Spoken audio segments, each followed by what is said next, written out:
Okay, today we're going to be working on replacing this faucet in my travel trailer. It's the original one. It's 13 years old. These things are cheap anyway, and it got to where you couldn't even cut it off.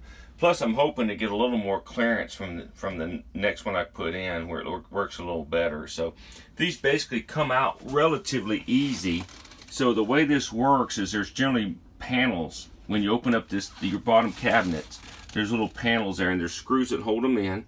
Generally, mine had 4 screws. I pulled that panel out, and then these washers here, these basically hold the faucet in.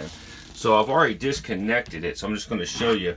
This is a 4-inch center, and what happens when you put it through there, these screw in on at the bottom, and it holds it in place, and you screw your water line on. Now, what I found out, if you noticed, this has knobs that are straight up. Everybody thinks, oh, I want the knobs that, have the little elbows on them and that kind of stuff. The problem is, one that has elbows on it cannot be turned. It'll hit this wall. Something to think about. So when I went back, and I found this little Peerless one, and it is a center knob, and it's designed still to go through the holes, at 4 inches apart. It's going to be secured in place a little bit differently, though. So as I get this going, I'll come back and tell you different little things I'm having to do that are different than this style right here.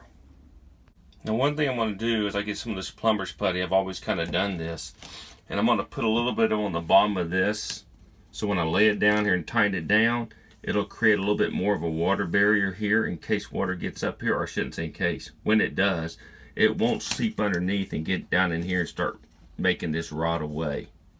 I can explain to you how this is going to work. So on the bottom of this system here, there is a water line on each side. There's a water line on each side and a nut. Let's see if I can get that to, or a threaded rod. Now if you see the metal piece, I would run that nut up fairly close. Okay, once you run up there fairly close, what you do is you slide this on there, and this groove is cut so it goes around the threaded piece and then around your pipe that's a water supply. Once it's up there pretty good, then you just torque that nut down, and that's what holds it physically in place. Okay, so I got it secured, and you see as I tighten it down, some of that putty squeezed out, and then this will ultimately just clean up and wipe off of here, and I'll get all that cleaned up. Now we're going to hook up the bottom, the actual lines. Hoses look the same except for the hot has some red tape on it. And they just screwed on. It's a normal fitting. Hopefully that'll get more in focus. It's a normal pipe fitting. So now the key is I got to get some water in my system, pressurize it, and see if those old gaskets are going to seal up. They're 13 years old. I may have to start replacing those pieces as well. Okay, so we got it back together, no leaks, and short of some air in the line. Seems to work just fine.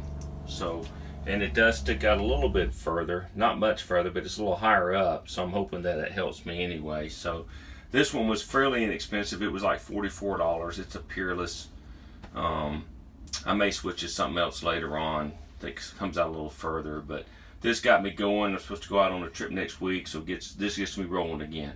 Hope this helps somebody. Y'all take care. Bye.